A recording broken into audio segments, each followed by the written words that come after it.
세차게 퍼붓는 비는 마치 하늘의 구멍이라도 뚫린 듯했다. 칠흑 같은 어둠이 내려앉은 서울 강남의 고급 주택가. 그 중에서도 가장 웅장한 저택의 철문이 무정하게 열렸다. 그리고 가녀린 소녀 하나가 짐짝처럼 밖으로 내던져졌다. 이제 여기가 내 집이 아니라는 걸 똑똑히 알아둬, 이 눈먼 거사. 새어머니 박수진의 아기의 찬 목소리가 빗소리를 찍고 나라와 한세리의 귓가의 비수처럼 꽂혔다. 세리는 비틀거리며 차가운 아스팔트 바닥에 주저앉았다. 흠뻑 젖은 얇은 원피스는 그녀의 천을 속절없이 빼앗아갔고, 앞이 보이지 않는 그녀의 세상은 칠흑 같은 밤과 세찬 빗줄기, 그리고 뼛속까지 스며드는 향기로 가득 찼다. 엄마, 저 애한테 뭘 더 말해요. 아빠 유산은 전부 우리 차지가 됐는데 저 꼴을 보니 속이 다 시원하네. 이복 언니 한유라가 격렬히 가득 담긴 웃음소리와 함께 말했다. 유라의 목소리는 언제나 그랬듯 세리의 재능에 대한 시기와 질투로 뒤틀려 있었다. 같은 피아니스트의 길을 걷고 있었지만 유라의 노력은 언제나 앞을 보지 못하는 세리의 천재성 앞에서 빛을 잃었다. 그것이 유라가 세리를 증오하는 가장 큰 이유였다. 박수진은 세리가 품에 꼭 안고 있는 낡은 오르골을 발견하고는 눈을 번뜩였다. 그것까지 가지고 나갈 생각은 마. 그것도 이 집 물건이야. 이리 내놔. 그녀가 손을 뻗어 오르골을 빼앗으려 하자 세리는 필사적으로 그것을 끌어안았다. 이것은 아버지가 돌아가시기 전 마지막으로 남긴 유품이었다. 눈이 멀게 된 사고 이후 세상의 모든 빛을 잃은 그녀에게 이 오르골의 맑은 멜로디는 유일한 위안이자 아버지와의 연결고리였다. 안 돼요. 이것만은. 제발. 세리의 애원에 박수진은 코웃음을 쳤다. 내 처지에 제발은 무슨.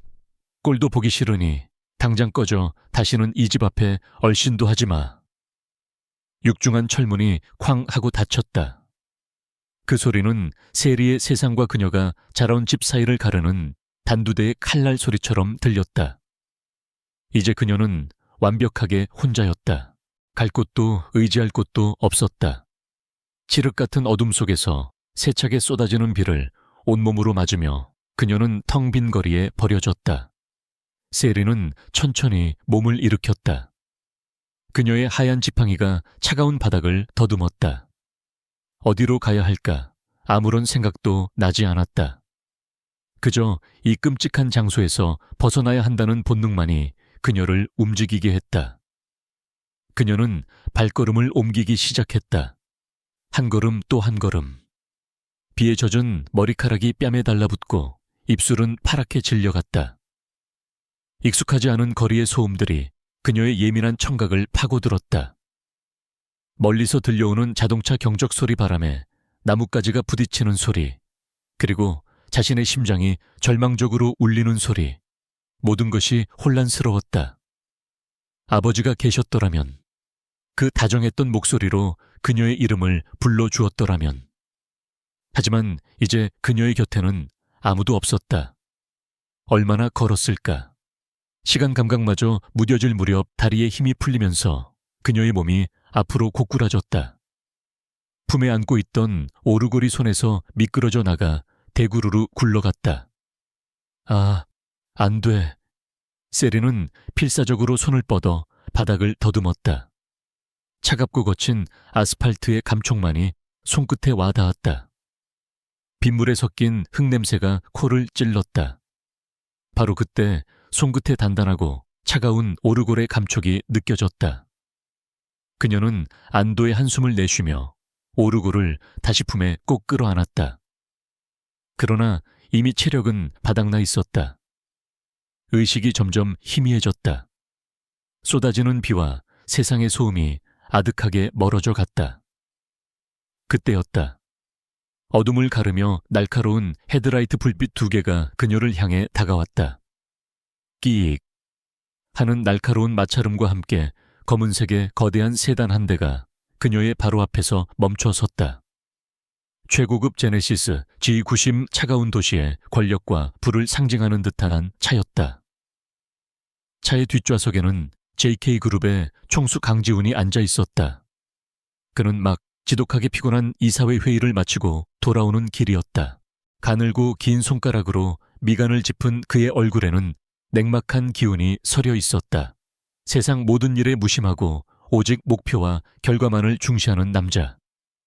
그의 시간은 분과 초 단위로 계산되었고 이런 예상치 못한 길 위의 방해물은 그에게 짜증을 유발할 뿐이었다. 무슨 일이지, 김 비서? 그의 목소리는 잘 조율된 첼로처럼 낮고 부드러웠지만 그 안에는 얼음 같은 냉기가 서려 있었다.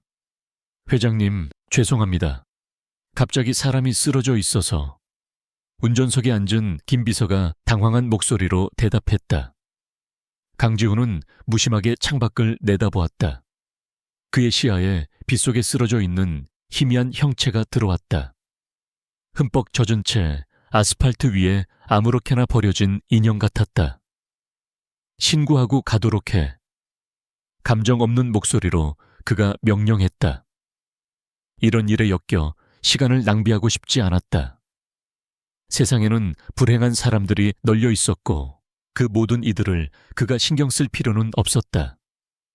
그가 다시 눈을 감으려던 순간 무언가가 그의 시선을 붙잡았다. 쓰러진 여자의 가느다란 손.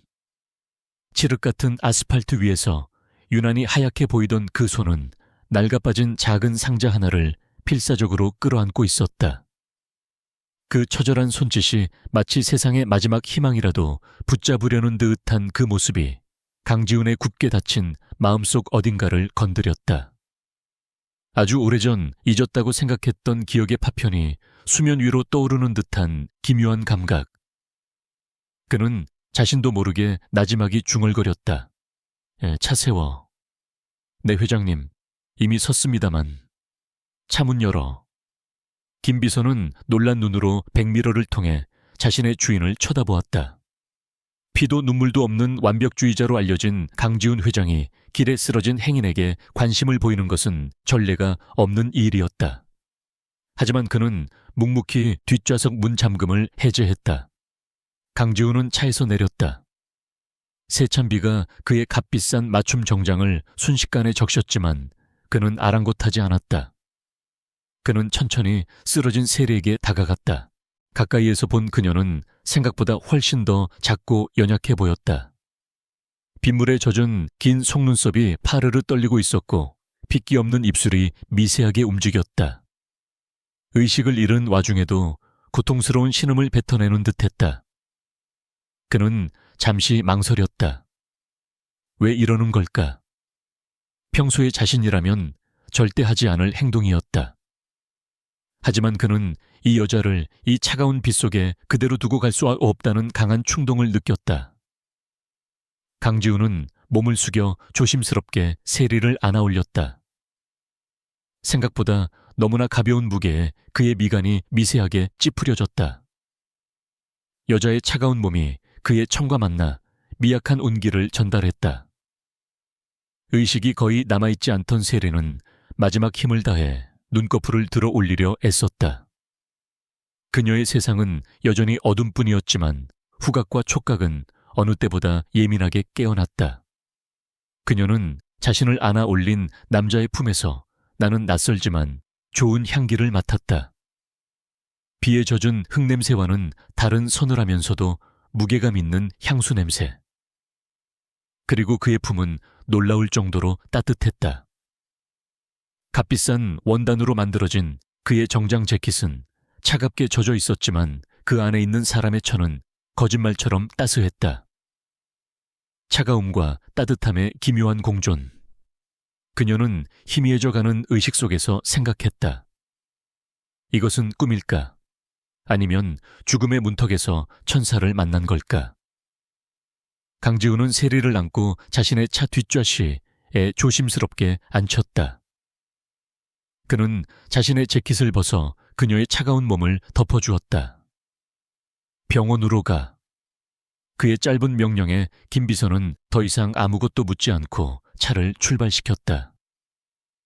차 안의 정막 속에서 강지훈은 자신의 옆에서 얕은 숨을 내쉬는 낯선 여자를 내려다보았다. 창백한 얼굴, 굳게 감긴 두 눈. 그리고 그녀가 여전히 품에 꼭 안고 있는 낡은 오르골. 이 여자에게는 도대체 무슨 사연이 있는 걸까?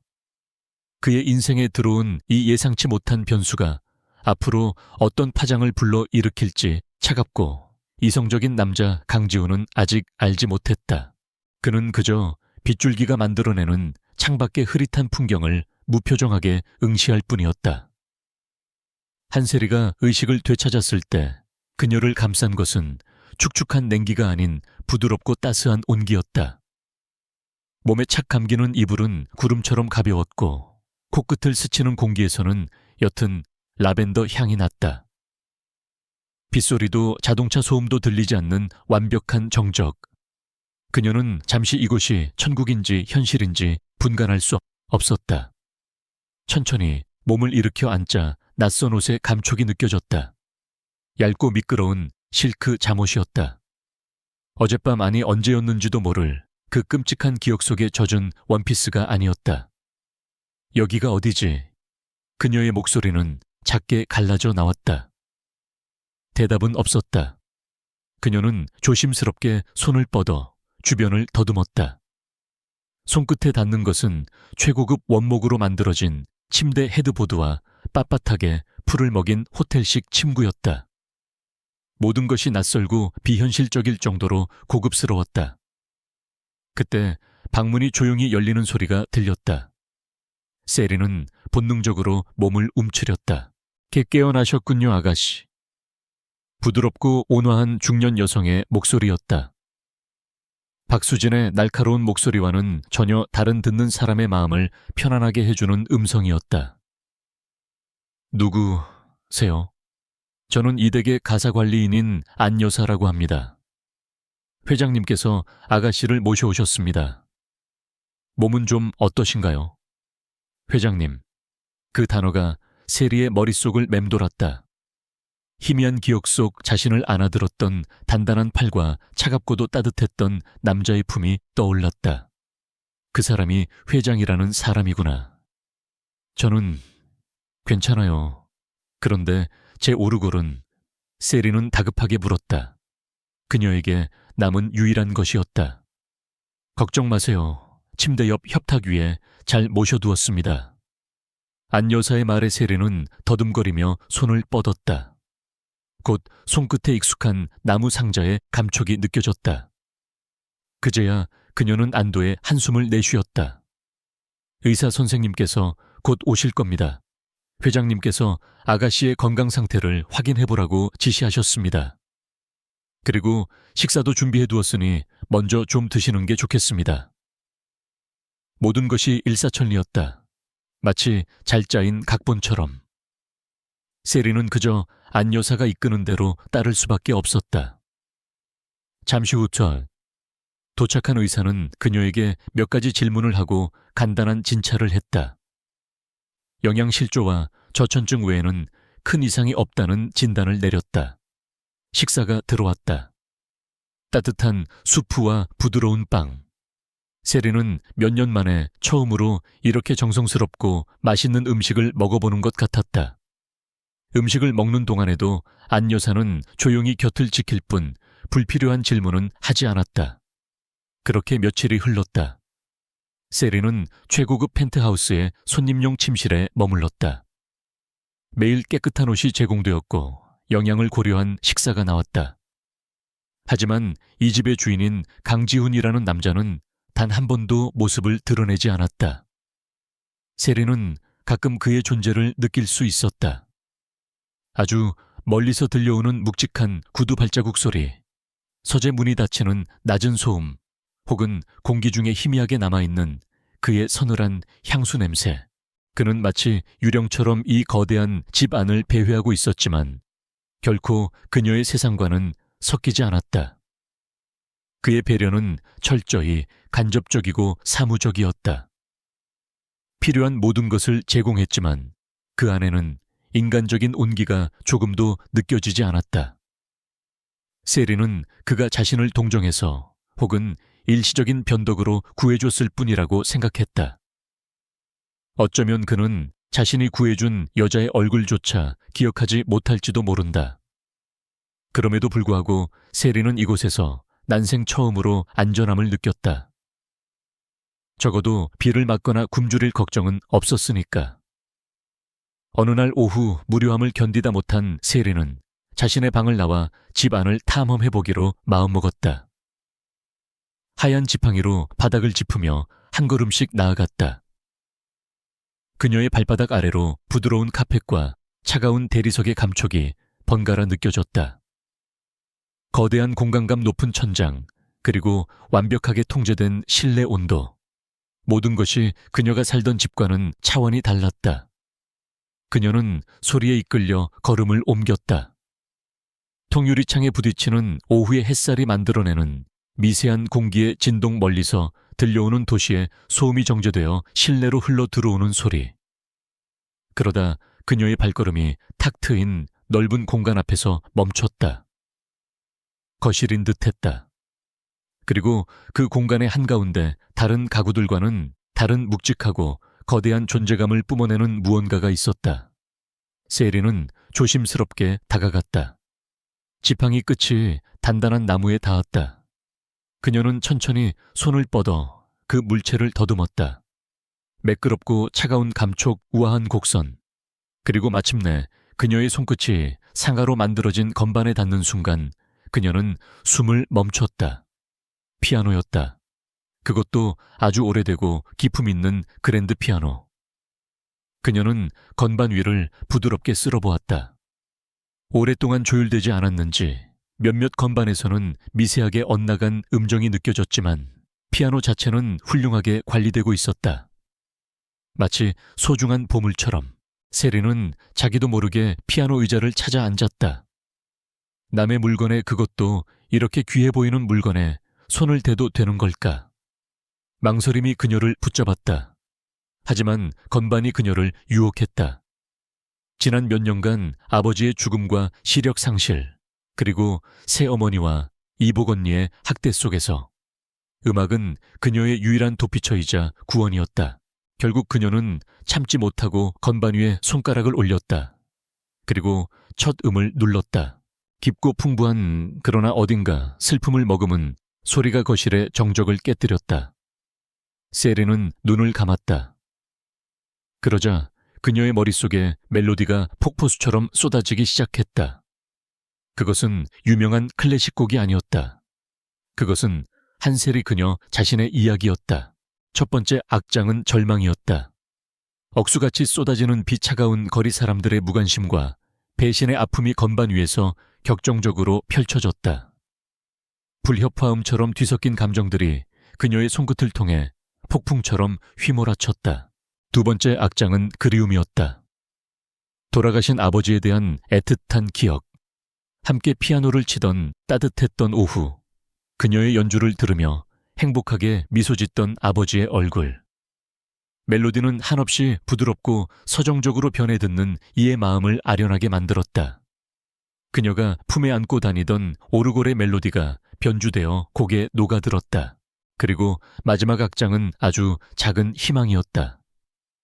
칠흑 같은 어둠 속에서도 언젠가는 빛을 볼 수 있을 것이라는, 부서진 날개로도 다시 날아오를 수 있을 것이라는 간절한 기도. 멜로디는 여전히 슬픔을 담고 있었지만 그 끝에는 단단한 생명력과 꺼지지 않는 의지가 느껴졌다. 한편 펜트하우스의 서재에서 강지우는 산더미 같은 서류에 파묻혀 있었다. 여러 개의 모니터에는 복잡한 주식 시세와 기업 분석 데이터가 쉴 새 없이 흘러가고 있었다. 그는 냉철한 이성과 완벽한 통제력으로 거대한 JK 그룹을 이끌어가는 지휘자였다. 감정은 사치였고 연민은 약점이었다. 그때 서재의 방음벽을 뚫고 희미한 피아노 소리가 들려왔다. 그는 미간을 찌푸렸다.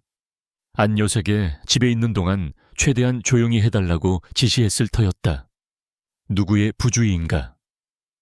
그는 신경질적으로 인터컴 버튼을 누르려다 손을 멈췄다. 음악 때문이었다. 처음에는 그저 소음이라고 생각했던 그 멜로디가 어느새 그의 모든 신경을 사로잡고 있었다. 그것은 기술적으로 완벽한 연주가 아니었다. 하지만 그 안에는 사람의 영혼을 뒤흔드는 처절한 무언가가 있었다. 분노와 슬픔, 그리움과 희망이 뒤섞인 날 것 그대로의 감정. 강지훈은 자신도 모르게 손에 들고 있던 만년필을 내려놓았다. 모니터 속의 숫자들도 서류 위의 글자들도 더 이상 눈에 들어오지 않았다. 그의 귀에는 오직 저 피아노 소리만이 가득했다.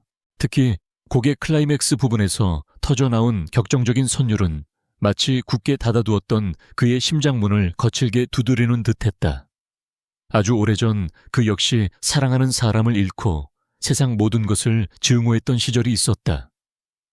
아무도 이해하지 못했던 그의 슬픔과 분노가 지금 저 피아노 선율 속에서 고스란히 되살아나고 있었다.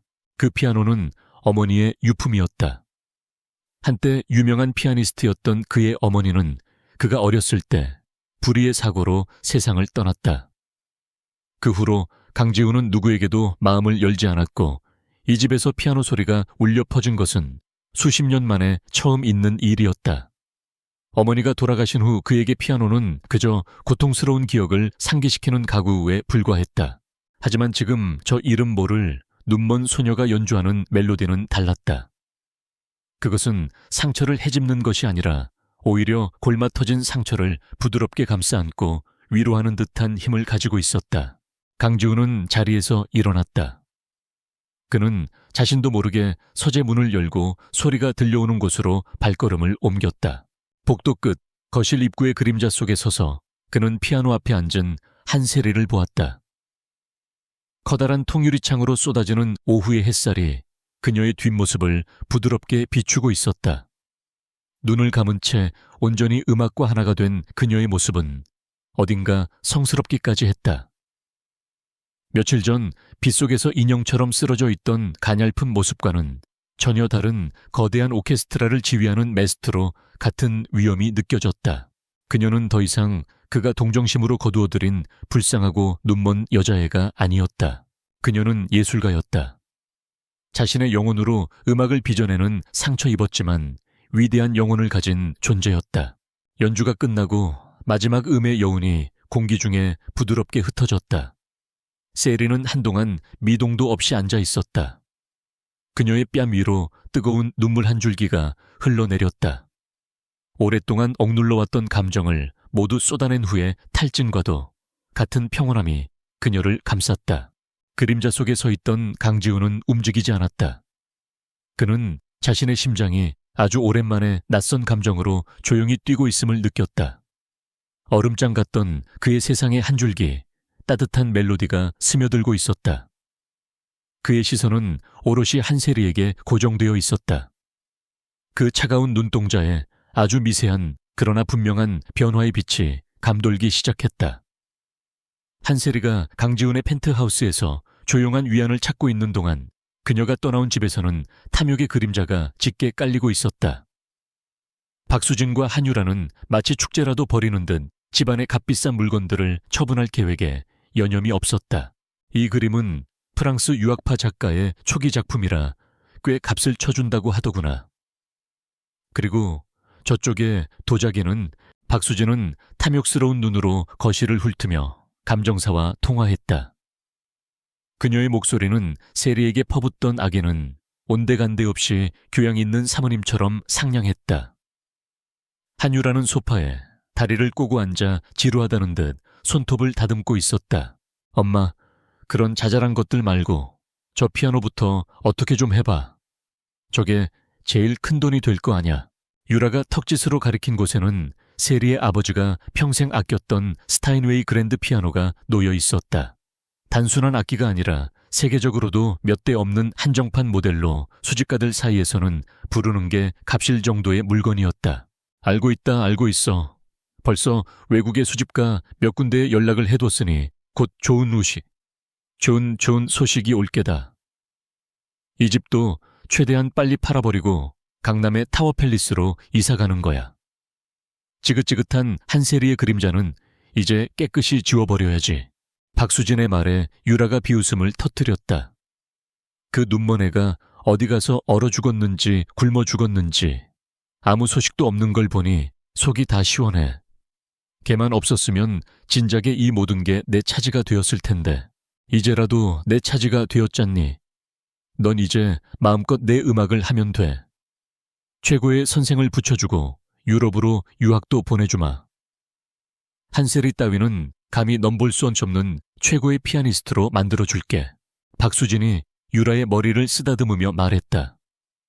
하지만 유라의 표정은 여전히 불만스러웠다. 그녀는 자신의 재능이 세리에게 미치지 못한다는 것을 누구보다 잘 알고 있었다.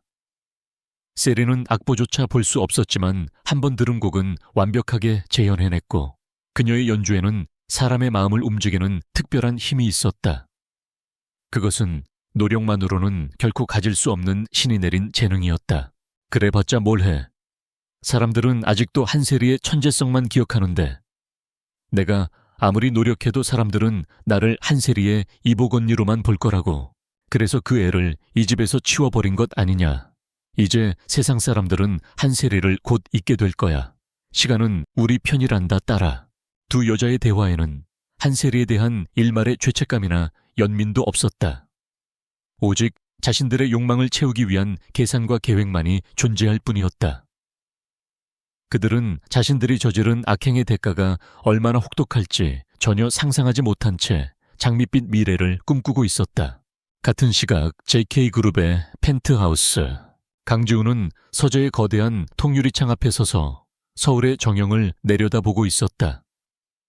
하지만 그의 시선은 눈앞의 화려한 도시 풍경이 아닌 허공의 어딘가를 향해 있었다. 그의 머릿속에서는 어제 들었던 피아노 멜로디가 계속해서 울려 퍼지고 있었다. 슬프면서도 강인하고 절망적이면서도 희망을 놓지 않았던 그 선율. 그의 4, 5년 인생에서 음악이 이렇게까지 그의 마음을 흔들어 놓은 적은 없었다.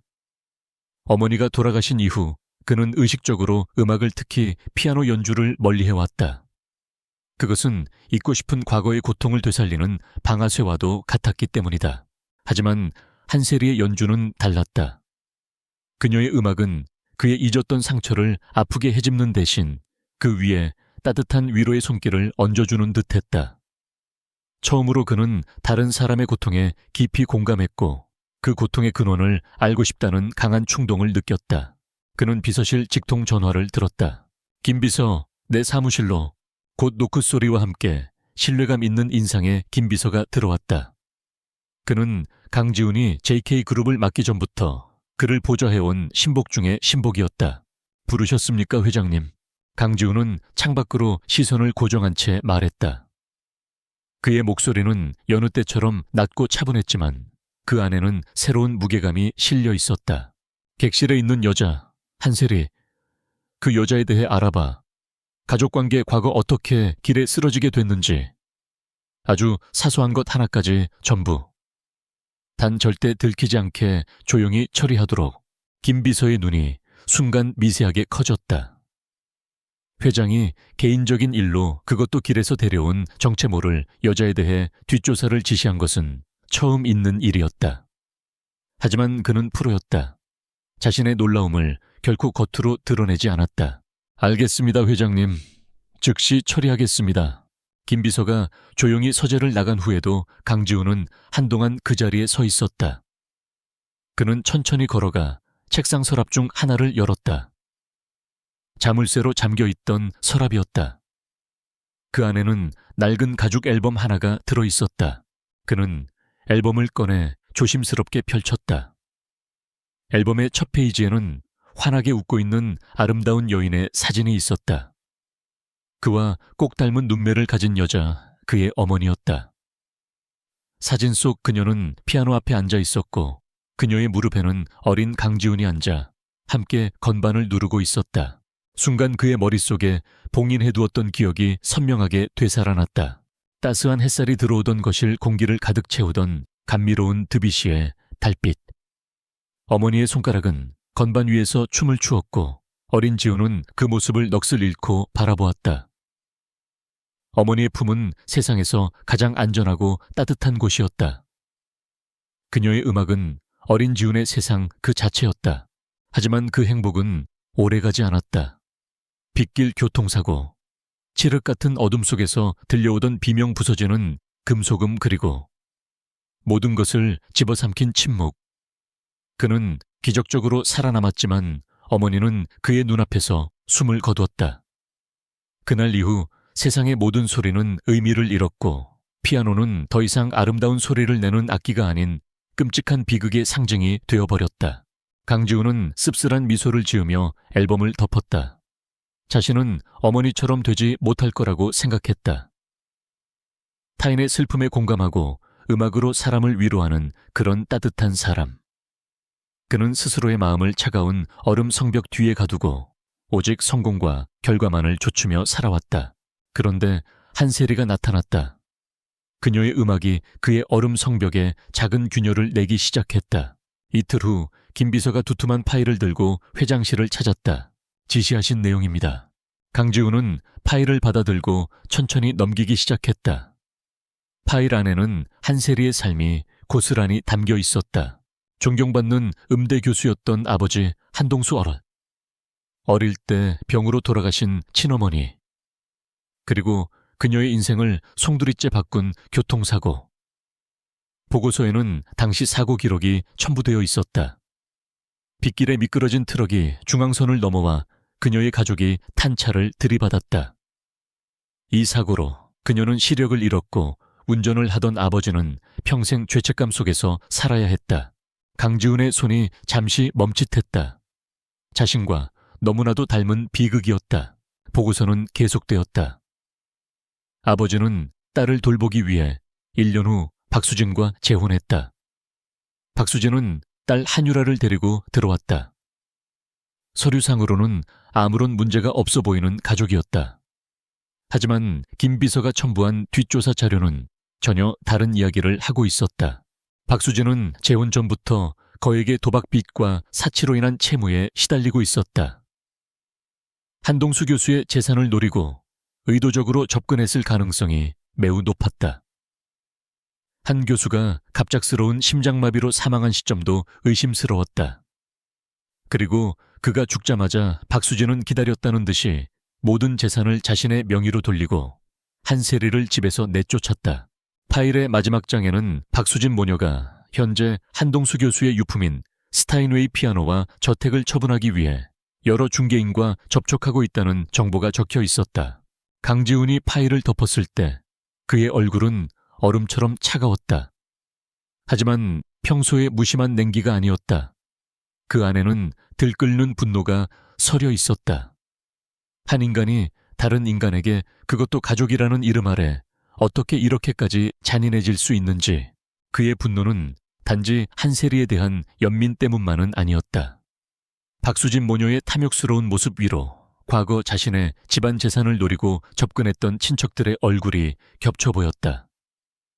어머니가 돌아가신 후 슬픔에 잠긴 어린 자신을 이용하려 했던 그 위선적인 얼굴들.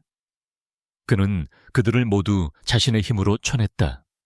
그리고 다짐했다. 다시는 자신의 사람, 자신의 것을 그 누구에게도 빼앗기지 않겠다고. 한세리는 아직 그의 사람이 아니었다. 그녀는 그저 그가 길에서 우연히 주워온 이방인이었다. 하지만 상관없었다. 그녀의 음악이 그의 영혼을 건드린 순간부터 그녀는 더 이상 그에게 단순한 타인이 아니었다.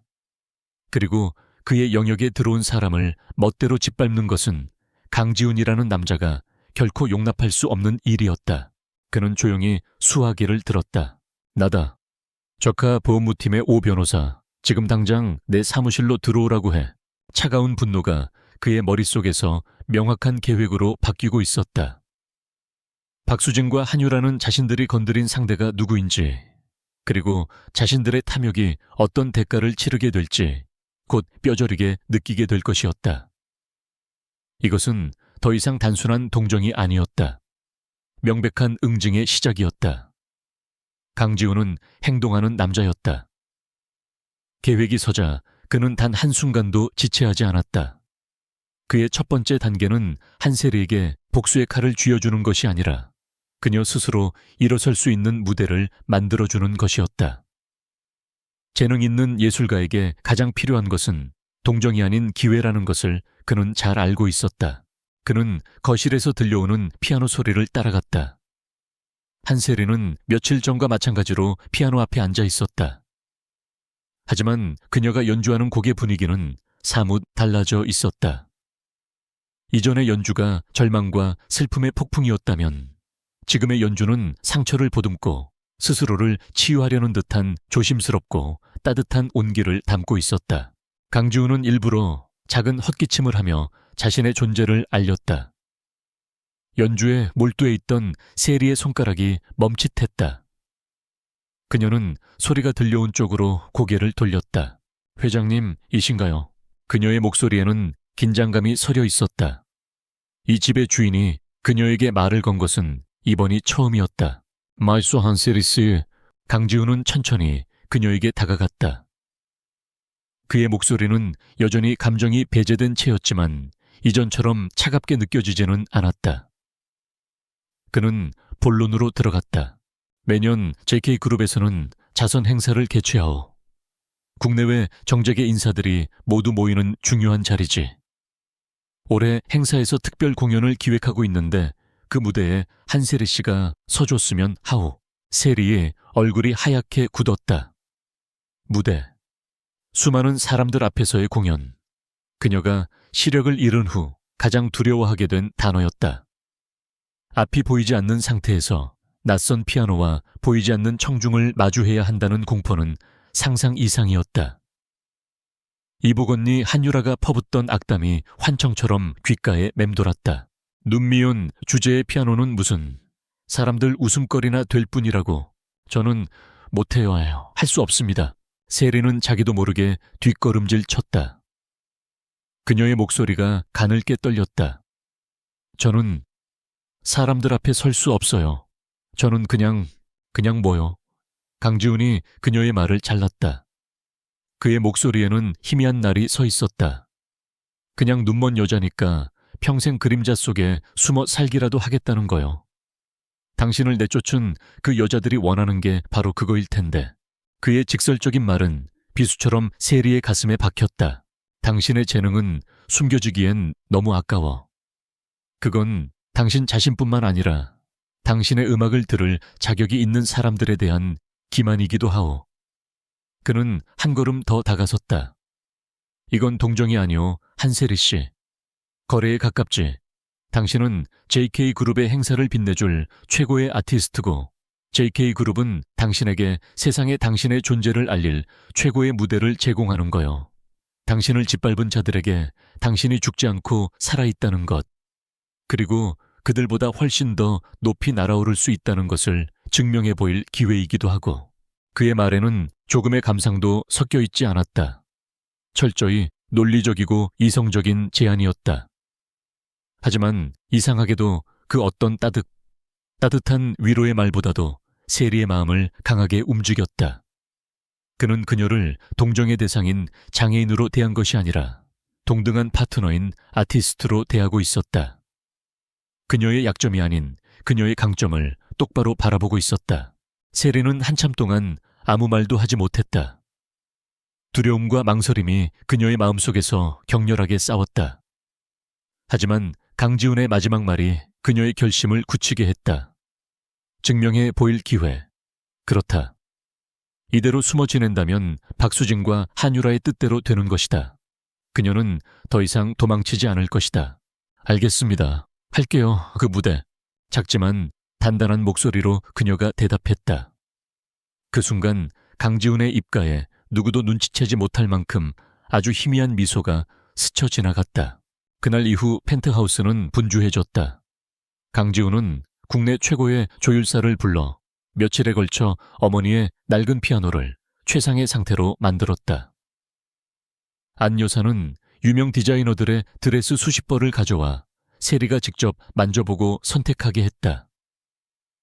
그녀는 눈으로 볼 수는 없었지만 손끝으로 느껴지는 원단의 감촉과 디자인의 흐름을 통해 자신에게 가장 어울리는 드레스를 골랐다. 그것은 달빛을 닮은 은은한 실버 그레이 색상의 아주 심플하지만 우아한 실크 드레스였다. 세리는 매일 몇 시간씩 피아노 앞에 앉아 연습에 매달렸다. 그녀가 연주할 곡은 쇼팽의 녹턴 수루번이었다. 아버지가 살아계실 때 그녀에게 처음 가르쳐준 곡이자 그녀의 고통과 희망을 동시에 담아낼 수 있는 곡. 그녀의 연주는 날이 갈수록 깊어졌고 펜트하우스는 매일 그녀의 아름다운 선율로 가득 찼다. 서재에서 업무를 보던 강지훈은 자신도 모르게 그녀의 연주에 귀를 기울이는 시간이 점점 늘어났다. 어느새 그에게 그녀의 피아노 소리는 익숙하고 편안한 일상이 되어가고 있었다. 마침내 자선 행사의 밤이 밝았다. 서울의 최고급 호텔 연회장은 대한민국의 네로라 하는 인사들로 가득 차 있었다. 화려한 샹들리에 아래 값비싼 보석과 명품 드레스를 입은 사람들이 웃고 떠들며 사교를 즐겼다. 그 무리 속에는 박수진과 한유라도 있었다. 어렵게 구한 초대장이었다. 박수진은 인맥을 과시하며 여러 기업 총수 부인들에게 인사를 건넸고 한유라는 자신의 미모와 배경을 이용해 유명 음악재단의 이사장에게 접근하고 있었다. 어머, 한유라 양 아니에요. 요즘 연주 활동은 좀 어때요? 네, 이사장님. 곧 있을 콩쿠르를 준비하고 있어요. 좋은 결과 있도록 노력해야죠. 유라는 애써 우아하게 미소 지었지만 마음속은 초조함으로 가득했다. 한세리가 사라진 후에도 그녀의 커리어는 좀처럼 나아질 기미가 보이지 않았다. 행사가 무르익을 무렵 사회자가 마이크를 잡았다. 신사숙녀 여러분 잠시 주목해 주시기 바랍니다. 오늘 이 자리를 위해 아주 특별한 손님을 모셨습니다. 베일에 쌓인 천재 피아니스트 세리나를 소개합니다. 연회장의 모든 조명이 꺼지고 무대 중앙에 그랜드 피아노 위로 한 줄기 스포트라이트가 쏟아졌다. 잠시 후 강지훈의 비서인 김 비서의 부축을 받으며 한 여인이 무대 위로 걸어 나왔다. 달빛 같은 드레스를 입은 그녀의 모습에 장내에서는 나직한 감탄사가 터져 나왔다. 세상에 너무 아름답다. 그런데 저분 앞이 안 보이는 것 같은데. 세리나 처음 들어보는 이름인데 누구지? 사람들이 수군거렸다. 그 순간 한유라의 얼굴에서 웃음기가 사라졌다. 익숙한 뒷모습 걸음걸이. 설마 아닐 거야. 그녀는 애써 고개를 저었다. 세리는 피아노 의자에 앉았다. 수백 명의 시선이 느껴졌지만 그녀의 세상은 어차피 어둠뿐이었다. 그녀는 크게 심호흡을 했다. 귓가에 강지훈의 목소리가 울렸다. 당신의 음악을 들려주시오. 그녀의 손가락이 건반 위에 내려앉았다. 그리고 첫 음이 연주되는 순간 장내의 모든 소음이 거짓말처럼 멎었다. 쇼팽의 녹턴이 연주되기 시작했다. 하지만 그것은 평범한 녹턴이 아니었다. 첫 소절부터 듣는 이의 심장을 파고드는 깊은 슬픔과 고독함이 배어 있었다. 마치 칠흑 같은 밤 홀로 길을 잃고 헤매는 영혼의 울음소리 같았다. 연주가 진행될수록 감정은 더욱 고조되었다. 절망의 심연에서 피어나는 작은 희망의 불씨, 과거의 아름다운 추억, 그리고 마침내 모든 것을 이겨내고 새벽을 맞이하려는 강인한 의지. 그녀의 모든 삶이 10분의 연주 속에 응축되어 있었다. 청중은 숨을 죽인 채 그녀의 연주에 빠져들었다. 몇몇 사람들은 자신도 모르게 눈물을 훔쳤다. 무대 옆 그림자 속에 서서 이 모든 것을 지켜보던 강지훈의 입가에 아주 희미한, 그러나 분명한 미소가 걸려 있었다. 그의 예상이 맞았다. 그녀는 보석이었고 지금 그 빛을 온 세상에 드러내고 있었다. 그리고 객석의 한 구석 한유라와 박수진은 유령이라도 본 듯한 표정으로 굳어 있었다. 저 연주 스타일, 저 미묘한 감정선, 의심의 여지가 없었다. 세리. 유라의 입에서 믿을 수 없다는 듯한 신음이 흘러나왔다. 길거리에서 죽었을 거라고 생각했던 자신들의 손으로 지옥에 쳐넣었다고 믿었던 한세리가 지금 대한민국 최상류층이 모인 이 무대의 주인공이 되어 있었다. 그것도 JK그룹의 총수 강지훈이 마련한 무대에서.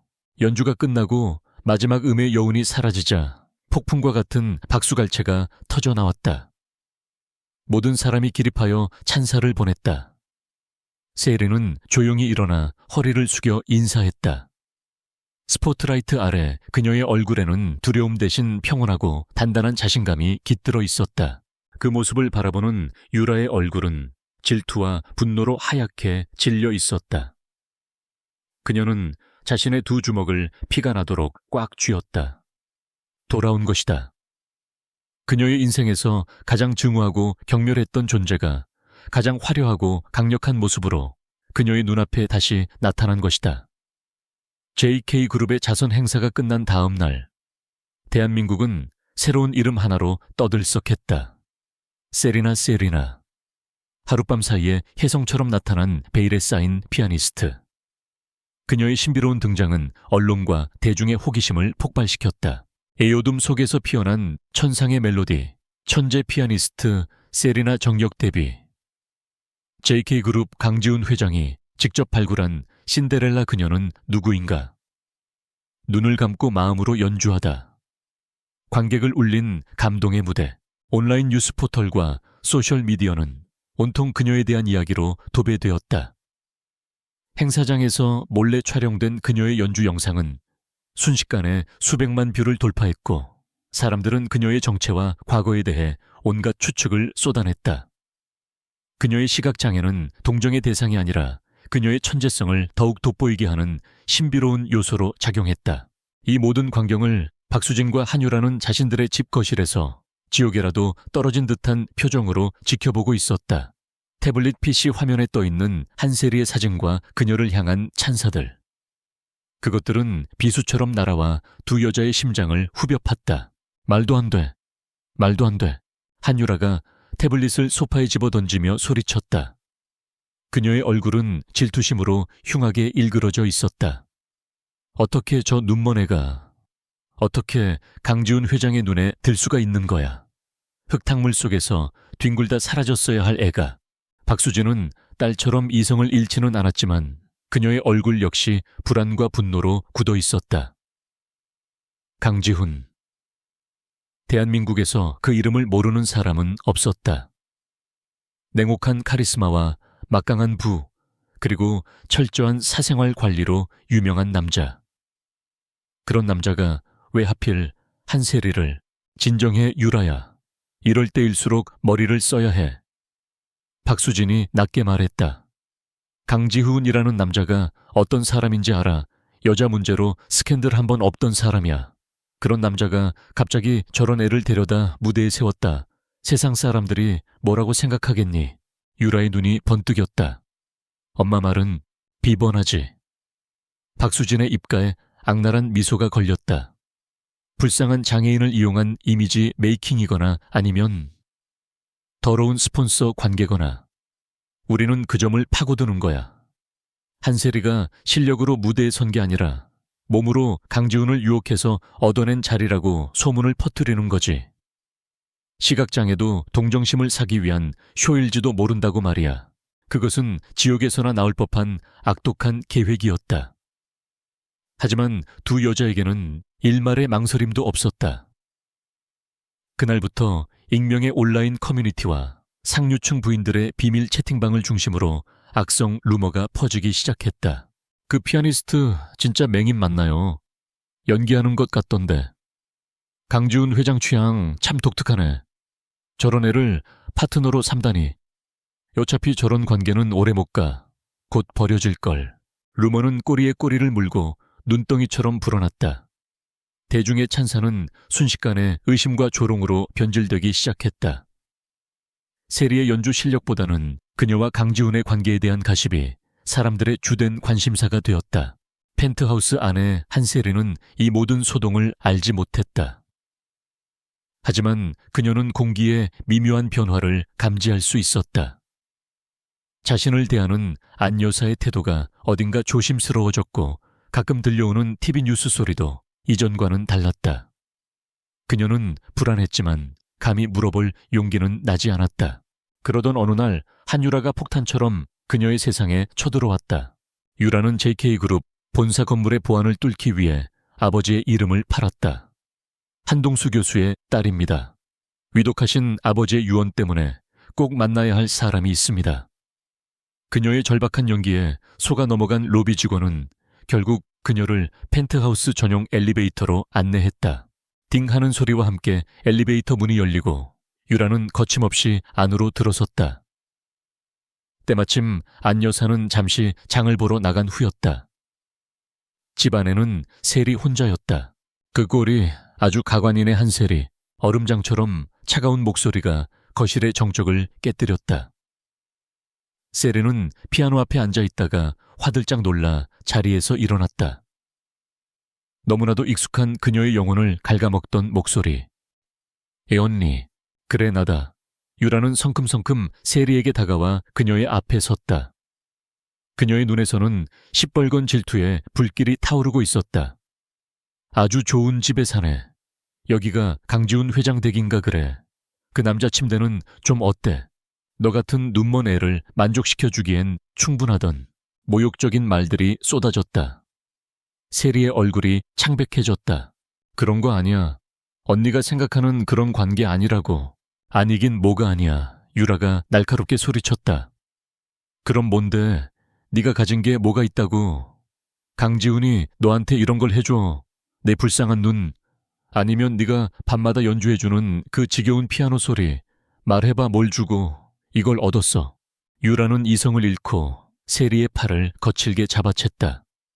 사람들 앞에 선이 좋았어. 스포트라이트를 받으니 마치 세상의 주인공이라도 된 것 같았니. 내까짓게 감히 내 자리를 넘봐. 세리는 팔이 부서질 듯한 고통에 신음했지만 비명을 지르지는 않았다. 그녀는 떨리는 목소리로 간신히 대답했다. 그 자리는 언니 자리가 아니었어. 그리고 내 음악은 누구도 빼앗아갈 수 없어. 세리의 차분한 대답은 오히려 유라의 분노의 기름을 부었다. 음악 같자는 소리. 유라는 세리를 조롱하며 그녀의 눈앞에 손바닥을 흔들어 보였다.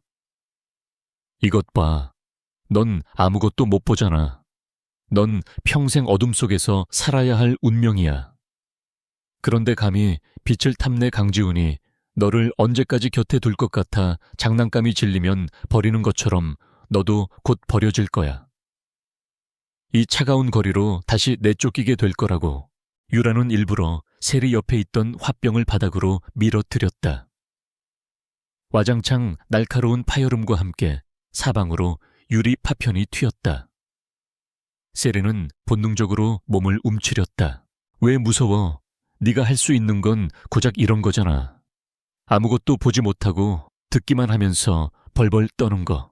한유라는 광기에 휩싸여 있었다. 자신이 가지지 못한 재능에 대한 열등감 세리가 자신보다 더 나은 삶을 살게 될지도 모른다는 불안감. 그리고 강지훈이라는 존재에 대한 질투가 뒤섞여 그녀를 괴물로 만들고 있었다. 하지만 그 순간 세리는 더 이상 떨지 않았다. 그녀는 천천히 고개를 들었다.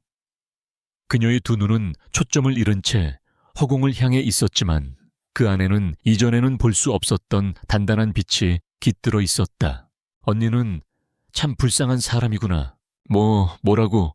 언니는 모든 걸 가졌잖아. 볼 수 있는, 눈 걸을 수 있는 다리. 그리고 엄마까지. 그런데도 언니는 늘 화가 나 있어. 늘 남의 것을 시기하고 미워해. 언니의 음악에는 그래서 슬픔도 기쁨도 없어. 텅 비어 있을 뿐이야. 세리의 목소리는 조용했지만 그 어떤 고함보다도 날카롭게 유라의 전곡을 찔렀다. 네온, 내 음악에 대해 뭘 알아? 알아. 언니의 음악에서는 아무 소리도 들리지 않으니까. 세리가 말을 이었다. 언니는 날 동정하고 비웃지만 정말 불쌍한 건 언니야.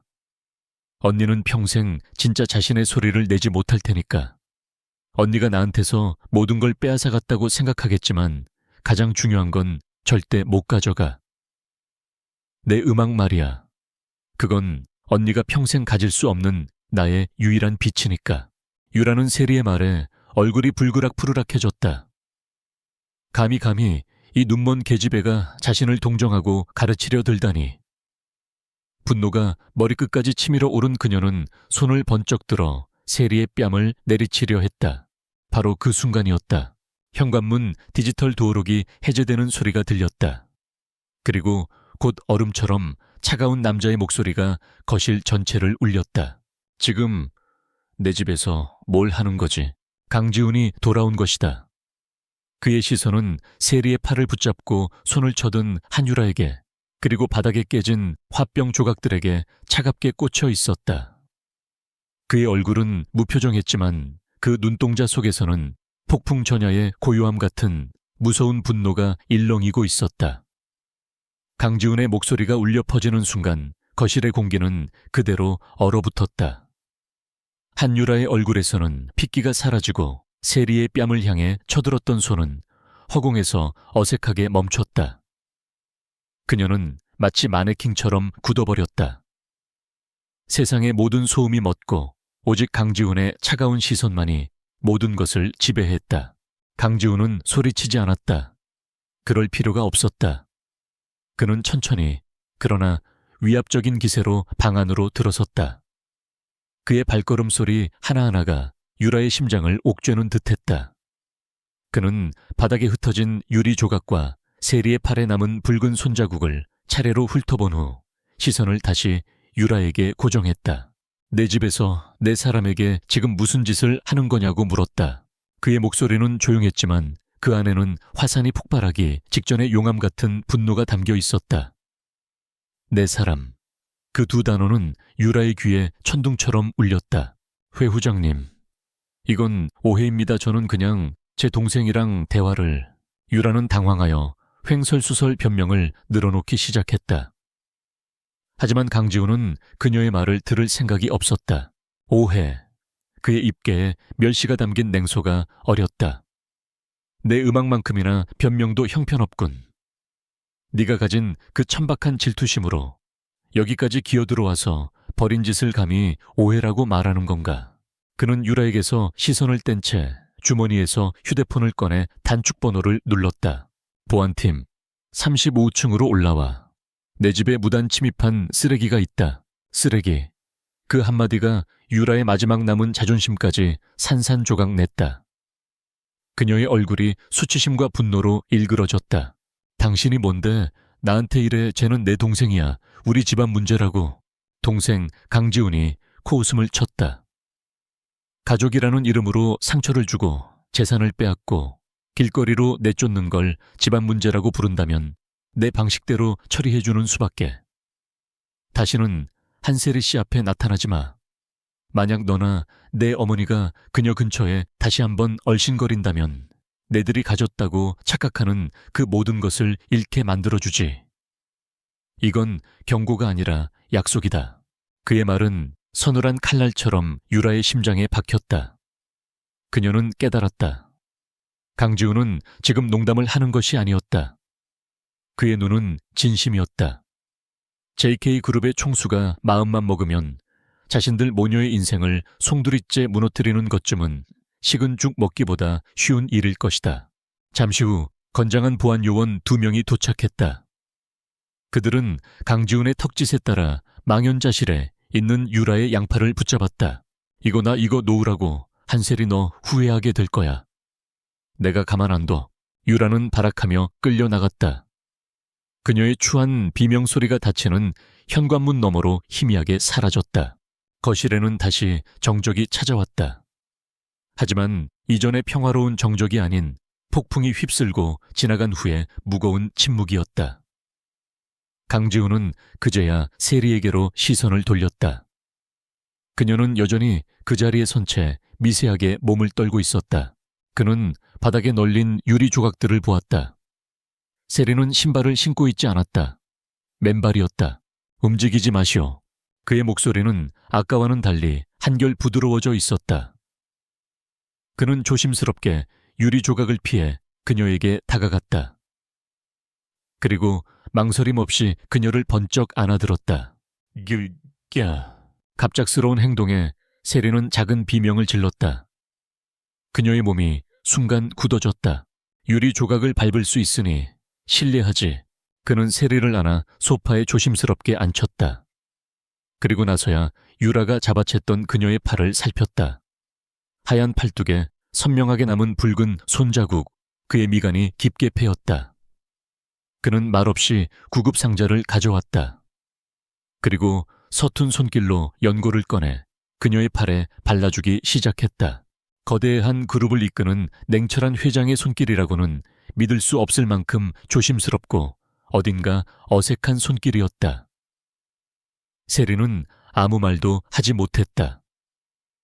팔뚝에서 느껴지는 차가운 연고의 감촉보다 그의 손끝에서 전해져 오는 서툴지만 따뜻한 온기가 그녀의 심장을 더욱 떨리게 했다. 한참의 침묵 끝에 세리가 먼저 입을 열었다. 고맙습니다. 그리고 죄송해요. 저 때문에 이런 일이 한세리 SC 잘못이 아니오.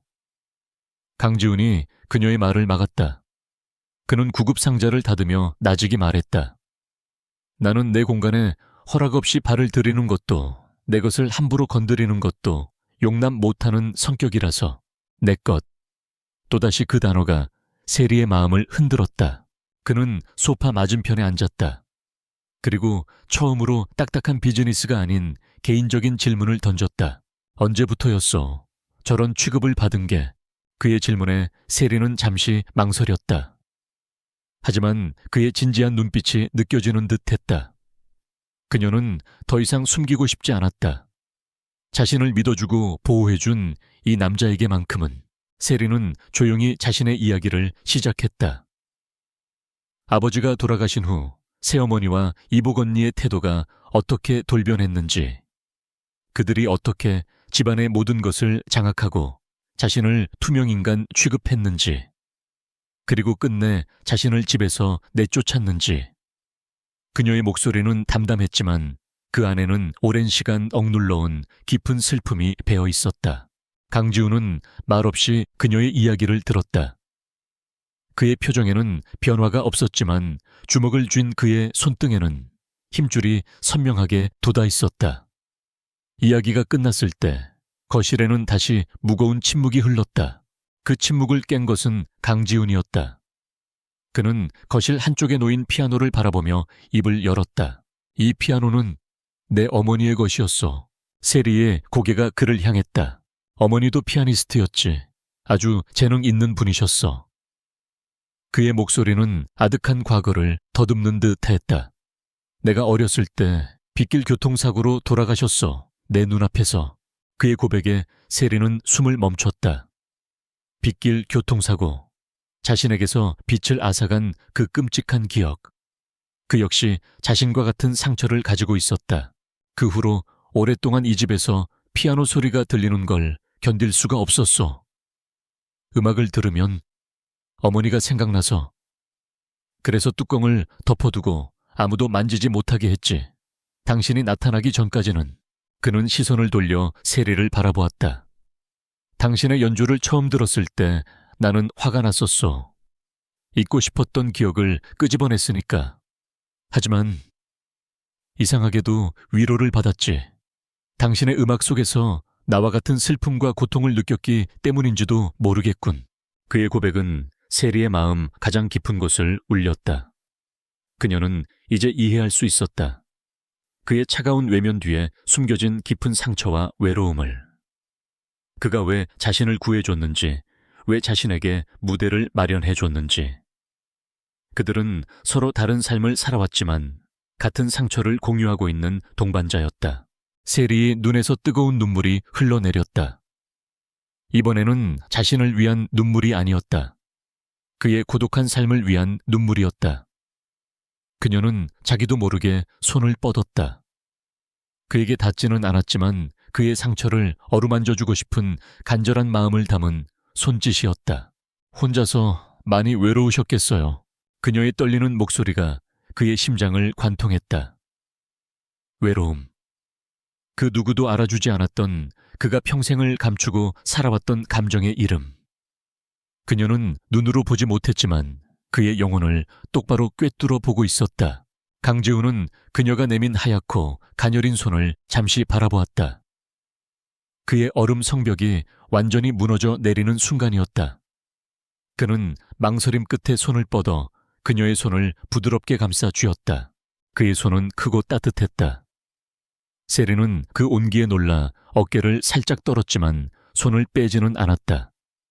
두 사람 사이에는 더 이상 아무런 말도 필요 없었다. 상처 입은 두 영혼이 서로의 천을 통해 말없이 서로를 위로하고 있었다. 차가운 총수 강지훈의 얼음벽은 그렇게 소리 없이 녹아내리고 있었다. 한유라가 쫓겨난 다음 날 아침 펜트하우스의 공기는 눈에 띄게 달라져 있었다. 이전까지 두 사람 사이에 존재했던 보이지 않는 벽, 즉 후원자와 수혜자라는 어색한 관계의 벽이 허물어져 있었다.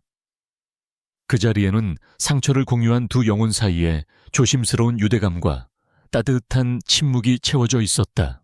가장 큰 변화는 강지훈에게서 나타났다. 그는 처음으로 서재가 아닌 세리가 있는 다이닝 룸에서 아침 식사를 했다. 안 여사가 정갈하게 차려낸 식탁에 마주 앉은 두 사람 사이에는 별다른 대화가 오가지 않았다. 하지만 나이프와 포크가 부딪히는 소리, 찻잔을 내려놓는 소리 등 일상의 소음들이 어색하지 않고 오히려 편안하게 느껴졌다. 세리는 그의 존재가 주는 안정감에, 지우는 그녀가 뿜어내는 평온함에 조용히 젖어들었다. 식사가 끝날 무렵 강지훈이 먼저 입을 열었다. 몸은 좀 어떻소? 그의 목소리는 여전히 낮았지만 사무적인 톤 대신 진심 어린 걱정이 묻어 있었다. 괜찮아요. 덕분에요. 세리가 작게 미소 지었다. 앞으로는 괜찮기만 해서는 안 될 거요. 지훈이 냅킨으로 입가를 닦으며 말했다. 스스로를 지킬 힘을 가져야지. 그리고 나는 그 힘을 줄 생각이요. 그의 말에 세리가 고개를 들었다. 무슨 의미인지 알 수 없었다.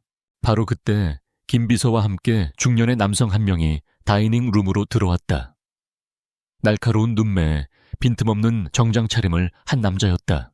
소개하지. JK그룹 법무팀의 오정석 변호사요. 강지훈이 말했다. 그리고 이건 김 비서가 세리 앞에 두툼한 서류철 하나를 내려놓았다. JK 엔터테인먼트의 전속 아티스트 계약서요. 지훈이 설명을 이었다. 이건 단순히 당신의 연주 활동을 지원하기 위한 계약이 아니오. 이건 당신의 방패이자 검이 될 거요. 이 계약서에 서명하는 순간 당신은 더 이상 혼자가 아니오. 당신의 뒤에는 JK그룹 전체가 서 있게 되는 거지. 세리는 말문이 막혔다. 모든 것이 너무나 갑작스럽고 거대하게 느껴졌다. 그녀는 그저 길에서 주워온 불쌍한 여자일 뿐인데 대한민국 최고의 기업이 그녀를 위해 움직인다는 것이 현실감 없게 다가왔다. 회장님, 저는 결정은 한세리 씨가 하는 거요. 지우는 그녀의 말을 가로막았다. 하지만 그 전에 오 변호사의 이야기를 먼저 들어보시오. 당신이 알아야 할 진실이니. 오 변호사가 한 걸음 앞으로 나와 정중하게 허리를 숙였다. 그리고 그는 준비해온 자료들을 바탕으로 냉정하고 논리적인 목소리로 보고를 시작했다. 그것은 박수진과 한유라가 지난 몇 년간 저질러 온 범죄의 기록이었다. 그들은 세리의 아버지 한동수 교수가 사망하기 직전 정신이 온전치 않은 상태에서 유언장을 위조하도록 유도했다는 정황 증거. 한 교수의 개인 회사 자금을 수년에 걸쳐 몰래 빼돌린 횡령 기록. 심지어 한 교수의 사인이었던 심장마비 역시 박수진이 의도적으로 그의 약을 바꿔치기 했을 가능성을 시사하는 간호사의 증언까지 확보되어 있었다. 모든 것이 충격적이었다. 세리는 아버지가 그저 병으로 돌아가신 줄로만 알았다. 하지만 그 죽음의 배후에 그토록 끔찍한 음모가 도사리고 있었을 줄은 꿈에도 상상하지 못했다. 그녀의 몸이 차갑게 식어갔다. 오 변호사의 보고가 끝났다. 그는 마지막으로 말했다. 이 모든 증거를 바탕으로 저희는 박수진 씨와 한유라 씨를 상대로 유언장 무효소송 상속재산 반환, 청구소송 그리고 횡령 및 사기 혐의에 대한 형사고소를 동시에 진행할 수 있습니다. 승소 확률은 100%에 가깝습니다. 이제 한세리 씨의 결정만이 남았습니다. 모든 시선이 세리에게로 쏠렸다. 거대한 침묵이 그녀를 짓눌렀다.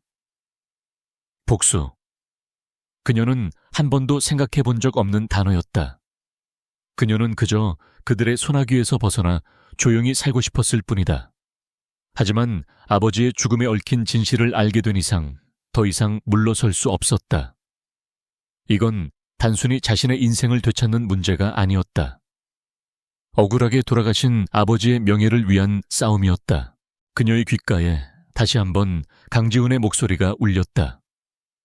이건 당신의 싸움이요, 한세리 씨. 우리는 무기를 제공하겠지만 명령을 내리는 것은 당신이어야 하오. 그의 말은 그녀에게 엄청난 무게감과 동시에 강한 용기를 주었다. 그는 그녀를 대신해 싸워주겠다고 말하지 않았다. 그녀가 스스로 싸울 수 있도록 돕겠다고 말했다. 그는 그녀를 연약한 피해자가 아닌 싸움의 주체로 인정해주고 있었다. 세리는 천천히 고개를 들었다. 강지훈이 앉아있는 방향을 향해. 그녀의 목소리는 더 이상 떨리지 않았다. 하겠습니다. 한 단어였지만 그 안에는 강철 같은 의지가 담겨 있었다. 그들의 죄를 밝히고 아버지의 모든 것을 되찾겠어요. 오 변호사님, 그렇게 진행해 주세요. 그녀의 결정에 강지훈의 입가에 옅은 미소가 떠올랐다. 오 변호사는 기다렸다는 듯 고개를 숙였다. 알겠습니다, 한세리님. 지금부터 한세리님의 법률 대리인으로서 모든 절차를 시작하겠습니다. 세리는 김 비서가 내민 계약서 위로 손을 옮겼다. 그녀는 앞을 볼 수 없었기에 강지훈이 자리에서 일어나 그녀의 곁으로 다가왔다. 그는 그녀의 손을 부드럽게 잡아 서명해야 할 곳으로 이끌어 주었다. 그의 따뜻한 손길이 그녀의 굳은 결심에 온기를 더해 주었다. 한세리. 그녀는 자신의 이름을 한자 한자 힘주어 써 내려갔다. 그것은 단순한 서명이 아니었다. 과거의 연약한 자신과 결별하고 자신의 운명을 되찾기 위한 전쟁을 선포하는 의식이었다. 그날 오후부터 JK그룹의 방역은 무섭도록 신속하고 조직적으로 시작되었다. 오정석 변호사의 로펌 이름으로 작성된 내용 증명과 소장이 박수진의 집에 배달되었다. 비슷한 시각 검찰의 압수수색 영장을 발부받은 수사관들이 박수진의 개인 사무실과 거래 은행을 덮쳤다. 그녀와 한유라 명의의 모든 은행 계좌는 즉시 지급 동결 조치되었다. 박수진에게 전화를 건 것은 그녀의 재산을 관리해주던 프라이빗 뱅커였다. 사모님, 큰일 났습니다. 사모님의 모든 계좌가 동결되었습니다. 검찰 조사가 들어왔다고 합니다. 한유라에게 연락한 것은 스타인웨이 피아노를 사기로 했던 외국의 악기상이었다. 죄송합니다, 한유라 씨. 피아노의 소유권에 대해 JK그룹 측과 법적 분쟁이 있다는 소식을 들었습니다. 이런 불확실한 물건은 저희가 거래할 수 없습니다. 계약은 없던 일로 하겠습니다. 집을 팔아주기로 했던 부동산 중개인에게서도 비슷한 내용의 전화가 걸려왔다. 순식간에 모든 돈줄이 막히고 그들이 손에 쥐었다고 생각했던 모든 것들이 신기루처럼 사라지기 시작했다. 박수진과 한유라는 것일 소파에 망연자실하게 앉아 있었다. 그들의 앞 테이블에는 법원과 검찰에서 날아온 차가운 서류들이 흩어져 있었다. 유언장, 위조 횡령 사기살인 교사 혐의. 그들이 저지른 모든 죄악들이 낱낱이 적혀 있었다. 이게 어떻게 된 거야? 박수진의 목소리가 공허하게 떨렸다. 그녀는 언제나 자신이 상황을 통제하고 있다고 믿었다. 한셀이라는 눈먼에 하나쯤 처리하는 것은 일도 아니라고 생각했다. 하지만 그녀는 자신이 건드린 상대가 한셀이가 아니라 그녀의 뒤에 있는 거대한 존재 강지훈이었다는 사실을 너무 늦게 깨달았다. 엄마, 어떻게 좀 해봐. 이대로 가다간 우리 둘 다 감옥에 가게 생겼다고. 한유라가 울부짖으며 소리쳤다. 하지만 박수진은 아무런 대답도 할 수 없었다. 그녀의 머릿속은 새하얗게 비어 있었다. 거대한 덫에 걸린 짐승처럼 그들은 이제 어디로도 도망칠 수 없었다.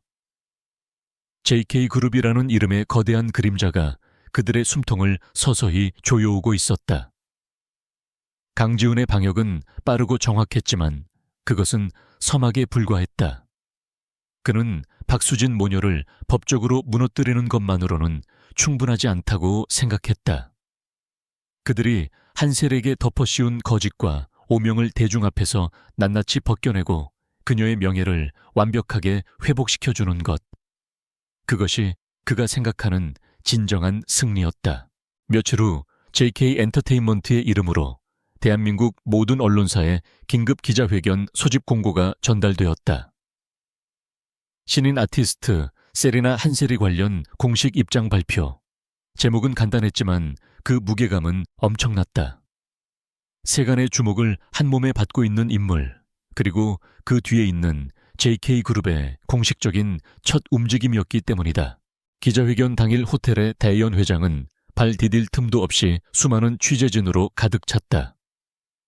수백 개의 카메라 렌즈와 마이크가 단상을 향해 있었고 기자들의 얼굴에는 특종에 대한 기대감이 가득했다. 같은 시각 모든 자산이 동결되고 사방에서 법적인 압박을 받으며 궁지에 몰린 박수진과 한유라는 마지막 도박을 준비하고 있었다. 엄마, 정말 이 방법밖에 없어. 한유라가 불안한 목소리로 물었다. 이판사판이야. 박수진의 눈이 광기로 번뜩였다. 이대로 앉아서 당할 수는 없어. 법은 강지훈의 편일지 몰라도 여론은 우리가 가져올 수 있어. 불쌍하고 연약한 모녀가 거대 기업의 횡포에 맞서는 모습. 대중은 이런 이야기에 약하거든. 우리가 피해자라고, 저 계집애가 은혜도 모르는 거짓말쟁이라고 울면서 호소하는 거야. 적어도 동정표라도 얻을 수 있을지 몰라. 그것은 벼랑 끝에 몰린 자들의 필사적인 발악이었다. 약속된 시간이 되자 연 회장의 문이 열리고 강지훈과 오정석 변호사 그리고 그들의 가운데에 선 한세리가 모습을 드러냈다. 수백 개의 카메라 플래시가 동시에 터져 나왔다. 세리는 순간 눈을 감았다. 비록 앞은 보이지 않았지만 온몸으로 느껴지는 뜨거운 열기와 엄청난 소음은 그녀를 압도하기에 충분했다. 그때 곁에 있던 강지훈의 손이 그녀의 등을 가볍게 감쌌다. 그의 단단하고 따뜻한 손길이 그녀에게 괜찮다, 내가 곁에 있다고 말하는 듯 했다. 세리는 다시 용기를 내어 고개를 들고 천천히 단상을 향해 걸어갔다. 그녀는 더 이상 빗속에서 떨던 소녀가 아니었다. 우아하고 기품 있는 드레스 차림의 그녀는 시련을 이겨낸 여왕처럼 당당했다. 강지훈이 먼저 마이크 앞에 섰다. 그의 등장만으로도 장내의 소란이 거짓말처럼 가라앉았다. 밥에오신 와중에도 참석해주신 기자 여러분께 감사드립니다. 오늘 이 자리는 저희 JK 엔터테인먼트의 새로운 아티스트이자 무한한 가능성을 지닌 음악가 한세리 씨를 둘러싼 모든 진실을 밝히기 위해 마련되었습니다. 그는 짧은 인사말을 마치고 자리로 돌아가 세리가 마이크 앞에 설 수 있도록 도왔다. 이제 모든 시선이 오롯이 그녀에게로 향했다. 세리는 크게 심호흡을 했다.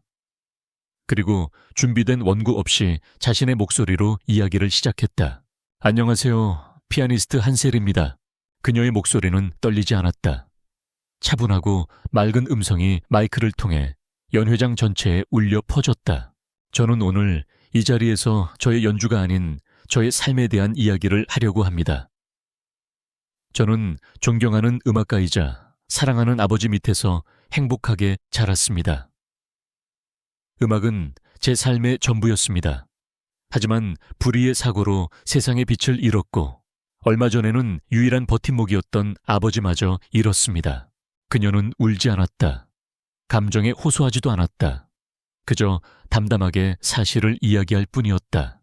아버지가 돌아가신 후 저에게는 많은 일들이 있었습니다. 저를 둘러싼 수많은 루머들이 사실이 아님을 밝히고 무엇보다 돌아가신 아버지의 명예를 더럽힌 진실을 바로잡기 위해 저는 오늘 이 자리에 섰습니다.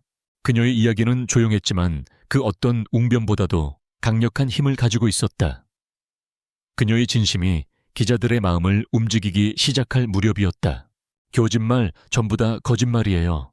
연 회장 뒤편에서 날카로운 비명소리가 터져 나왔다.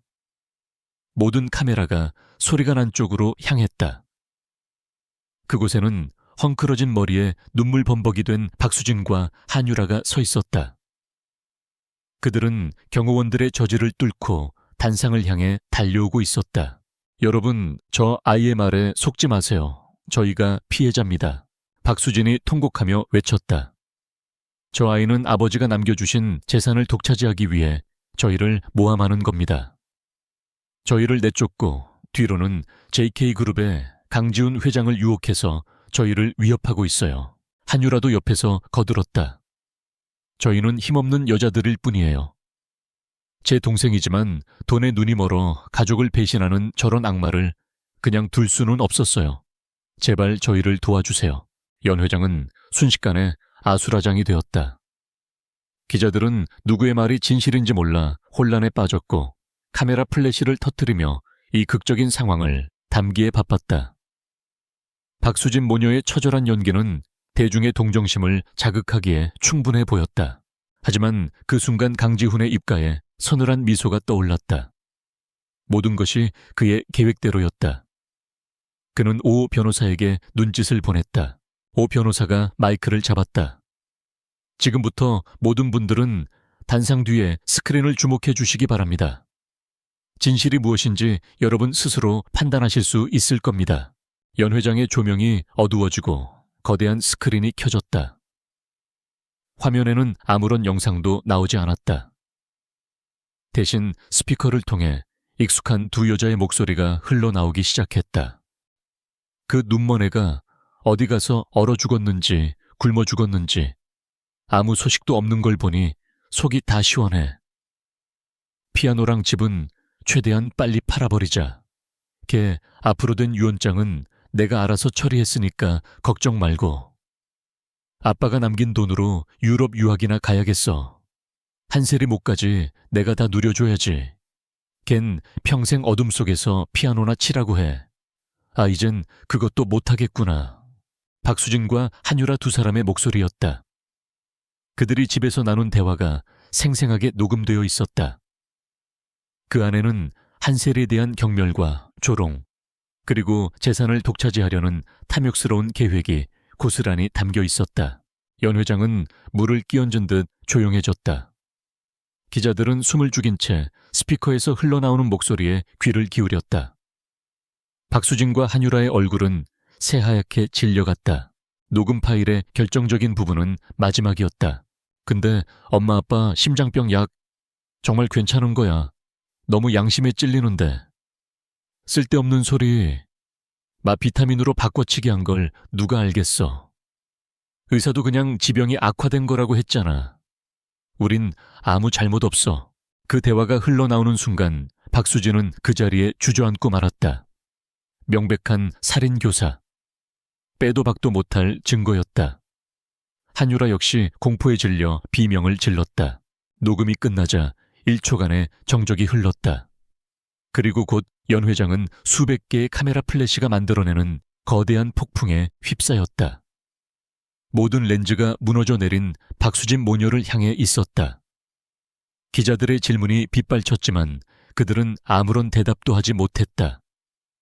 그들의 거짓 연극은 완벽하게 끝장났다. 보안 요원들이 다가와 정신을 잃은 박수진과 발악하는 한유라를 연 회장 밖으로 끌어냈다. 그들의 추악한 퇴장은 대한민국 전체에 생중계되었다. 모든 소동이 끝난 후 단상 위에는 다시 한세리와 강지훈만이 남아있었다. 플래시 세례는 이제 새로운 주인공인 그녀를 향하고 있었다. 그것은 더 이상 그녀를 괴롭히는 소음이 아니었다. 그녀의 진실을 비추는 새로운 세상의 빛처럼 느껴졌다. 강지훈은 세리의 어깨를 감싸 안으며 그녀를 부축했다.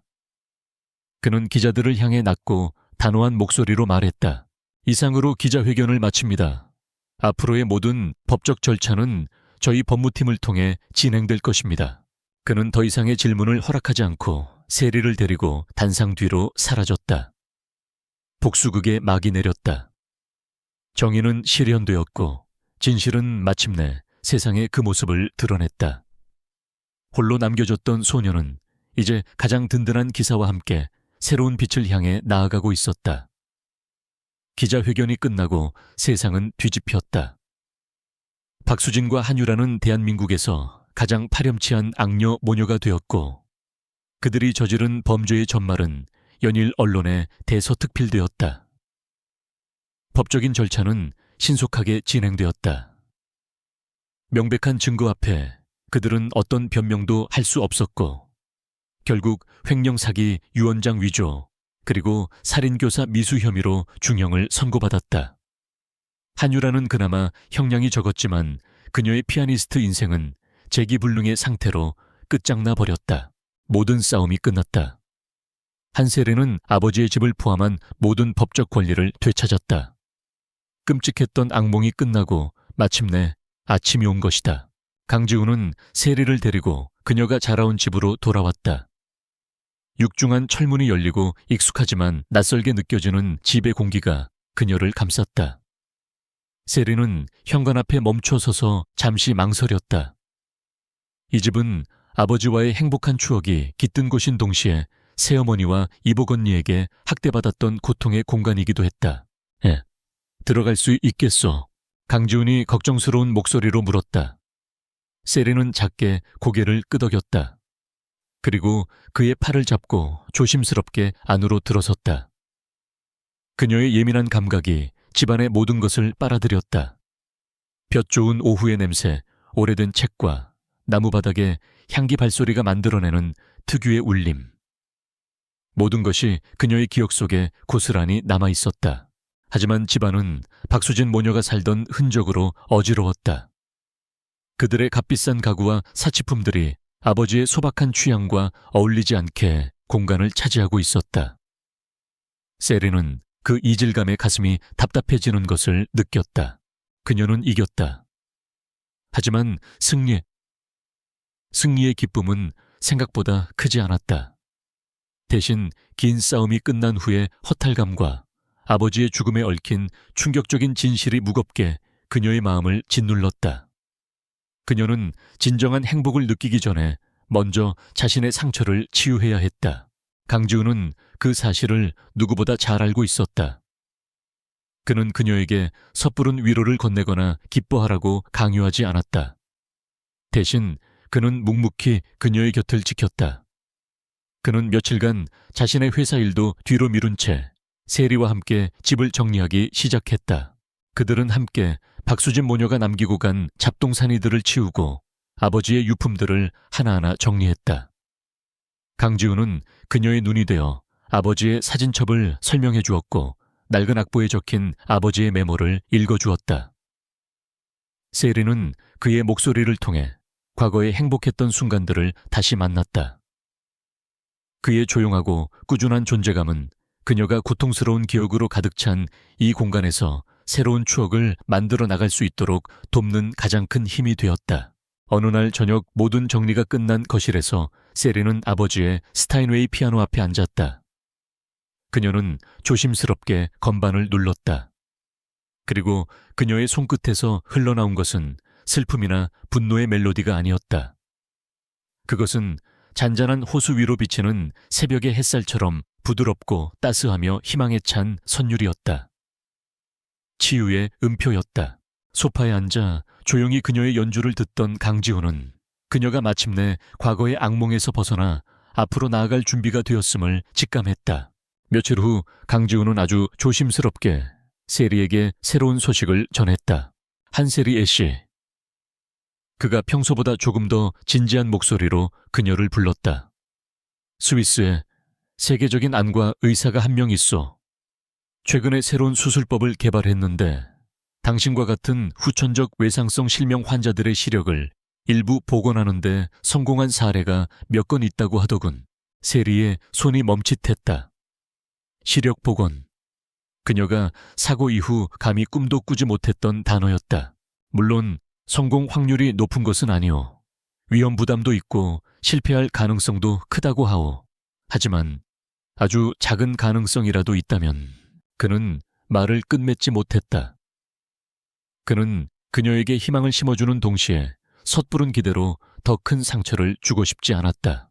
세리의 마음속은 거센 폭풍이 몰아치는 듯했다. 희망과 두려움이 뒤섞였다. 다시 세상을 볼 수 있다는 생각은 가슴 벅찼지만 동시에 낯선 빛의 세계를 마주하는 것이 끔찍하게 두려웠다. 지난 몇 년간 그녀의 세상은 소리와 촉감 그리고 냄새로 이루어져 있었다. 눈을 뜬다는 것은 자신이 알고 있던 세상을 모두 버리고 완전히 새로운 세상에서 갓난아기처럼 다시 시작해야 한다는 의미였다. 그날 밤 세리는 잠들지 못했다. 그녀의 불안을 눈치챈 강지훈은 조용히 그녀의 방으로 다가와 문을 두드렸다. 잠시 들어가도 되겠소? 그녀는 고개를 끄덕였다. 그는 그녀의 침대 옆 의자에 조용히 앉았다. 한참의 침묵 끝에 세리가 먼저 입을 열었다. 그녀의 목소리는 물기에 젖어 있었다. 만약 수술이 실패하면 어떡하죠? 지금보다 더 큰 절망에 빠지게 될까봐 무서워요. 그리고 만약 수술이 성공하면요. 그녀는 더욱더 깊은 두려움을 꺼내놓았다. 만약 제가 다시 보게 된다면, 제가 회장님이 생각했던 그런 사람이 아니면 어떡하죠? 제 음악이 예전 같지 않으면요.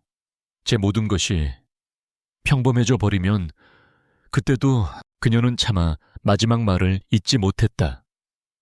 그때도 당신이 내 곁에 있어 줄 건가요? 그녀의 질문은 자신의 존재 가치가 눈먼 천재 피아니스트라는 특별함에 있는 것은 아닌지에 대한 깊은 불안에서 비롯된 것이었다. 그 질문에 강지훈은 아주 오랫동안 대답이 없었다.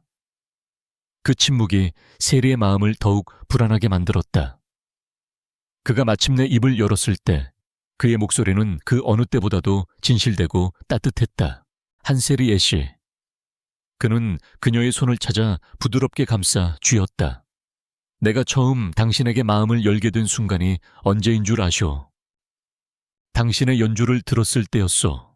나는 당신의 눈이 아니라 당신의 음악을 통해 당신의 영혼을 보았소. 절망 속에서도 희망을 연주하고 상처 속에서도 타인을 위로할 줄 아는 영혼을. 그는 그녀의 손을 자신의 심장 가까이로 가져갔다. 나는 눈먼 여자를 사랑하게 된 게 아니오. 나는 한셀이라는 사람 그 자체를 사랑하게 된 거요. 당신이 다시 세상을 보게 되든 혹은 영원히 보지 못하게 되든 그 사실은 변하지 않아. 당신은 나에게 언제나 나의 침묵을 깨뜨려준 유일한 음악이고 나의 어둠을 밝혀준 유일한 빛이니까. 그의 고백은 세상 그 어떤 멜로디보다도 아름다운 위로가 되어 세리의 마음속 깊은 곳까지 스며들었다. 그녀의 불안과 두려움이 눈 녹듯 사라졌다. 그의 무조건적인 사랑 앞에서 그녀는 더 이상 자신의 불완전함을 두려워할 필요가 없었다. 그녀는 비로소 진정한 용기를 얻었다. 해볼래요? 그녀가 눈물을 머금은 채 미소 지었다. 수술 받아보고 싶어요. 성공하지 못해도 괜찮아요. 시도해봤다는 것만으로도 의미가 있을 거예요. 그녀는 그의 손을 마주 잡으며 덧붙였다. 회장님이 늘 설명해 주시던 푸른 하늘을 제 눈으로 직접 보고 싶어요. 그리고 당신의 얼굴을요. 그녀의 마지막 말에 강지훈은 처음으로 소리내어 웃었다. 얼음 같던 그의 얼굴에 번진 따뜻한 미소는 그 어떤 풍경보다도 아름다웠다. 며칠 후 그들은 스위스로 떠날 준비를 했다. 그것은 단순히 시력을 찾기 위한 여정이 아니었다. 과거의 모든 상처를 뒤로하고 두 사람이 함께 새로운 미래를 향해 내딛는 희망의 여정이었다. 그들의 손은 굳게 맞잡혀 있었고 그들의 앞날에는 치유와 사랑의 멜로디가 조용히 울려 퍼지고 있었다. 2년 후 오스트리아 빈 무지크페라인 황금홀. 전 세계 클래식 애호가들의 숨결마저 멎은 듯한 완벽한 침묵 속 무대 중앙에 그랜드 피아노 위로 스포트라이트가 쏟아졌다. 잠시 후 우아한 딥그린 색상의 드레스를 입은 한 여인이 관객들의 우레와 같은 박수 소리를 받으며 무대 위로 걸어 나왔다. 한셀이. 지난 2년간 그녀는 세상에서 가장 극적인 성공 신화를 쓴 아티스트가 되어 있었다. 기적적으로 시력을 되찾은 천재 피아니스트. 그녀의 이야기는 음악계를 넘어 전 세계에 희망의 메시지를 전했다. 그녀는 피아노 의자에 앉아 잠시 눈을 감았다. 그리고 다시 눈을 떴을 때 그녀의 시선은 정확히 객석의 한 곳을 향했다. 로열석 가장 앞줄 중앙 자신을 향해 세상 가장 따뜻한 미소를 짓고 있는 한 남자.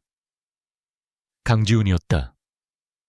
그의 눈빛은 수천 명의 관중 속에서도 그녀에게는 등대처럼 선명했다. 나는 여기 있어.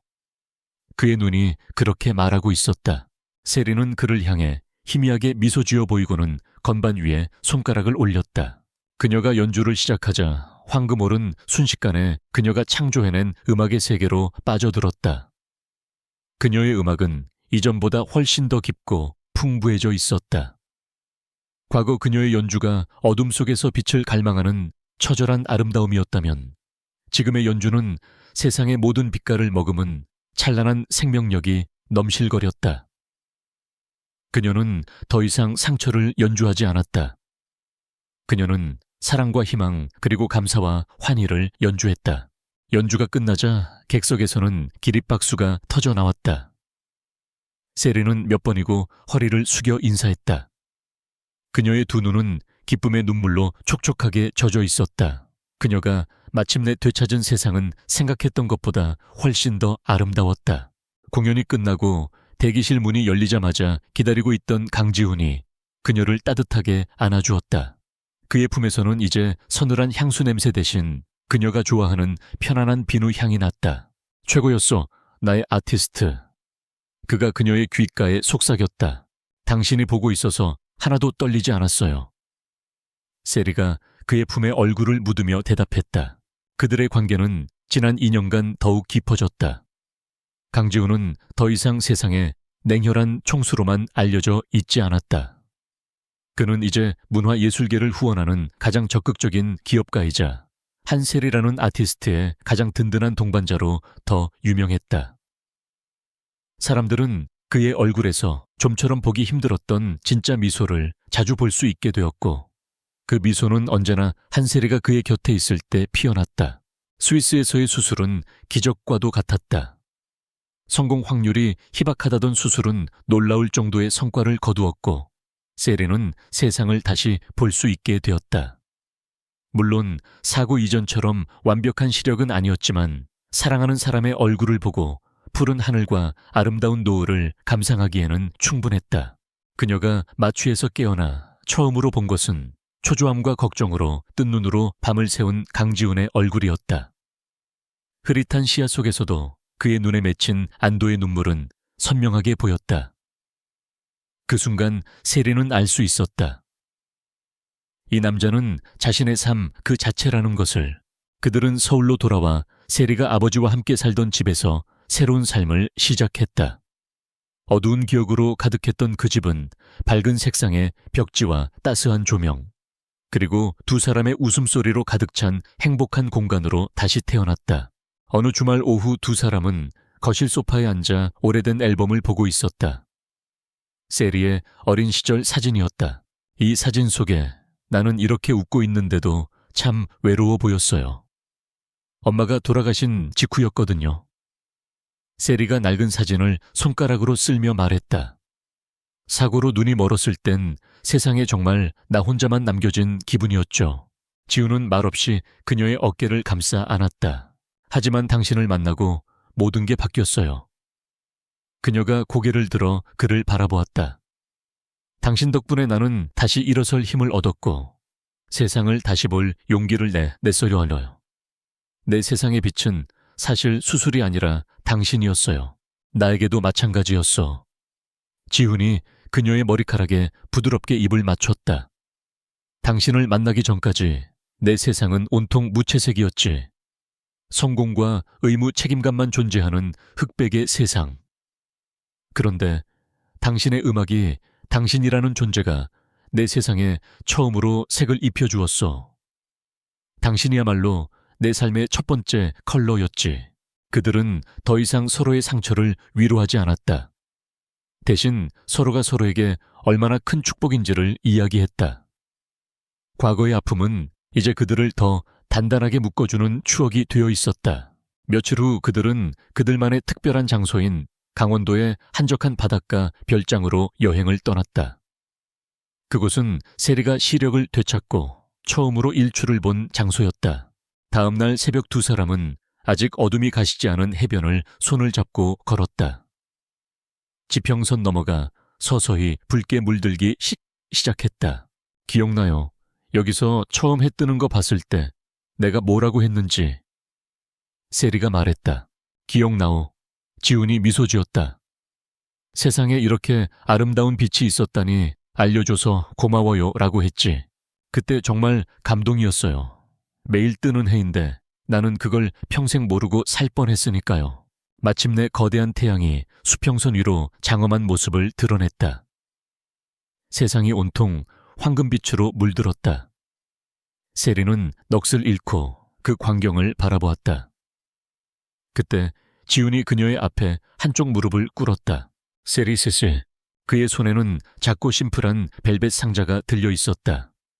그가 상자를 열자 아침 햇살을 받아 눈부시게 빛나는 다이아몬드 반지가 모습을 드러냈다. 나는 당신 덕분에 매일 아침 눈을 뜨는 것이 행복하다는 걸 알게 되었어. 당신과 함께라면 그 어떤 평범한 아침도 나에게는 기적과 같을 거요.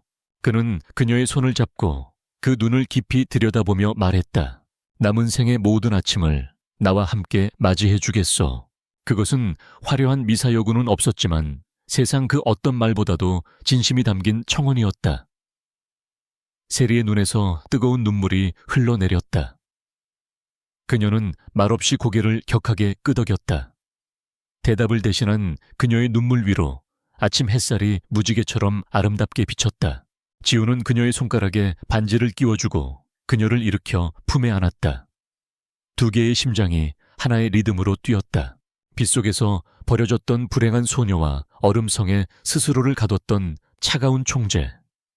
어둠 속에서 만난 두 개의 상처 입은 영혼은 서로의 빛이 되어주었다.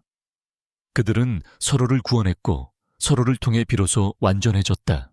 이제 그들의 앞에는 상처와 어둠이 아닌 사랑과 찬란한 빛으로 가득한 새로운 악장이 펼쳐질 것이다. 두 개의 심장이 만들어내는 아름다운 화음처럼 그들의 사랑은 영원한 교향곡이 되어 세상 가장 따뜻한 멜로디로 울려 퍼질 것이었다.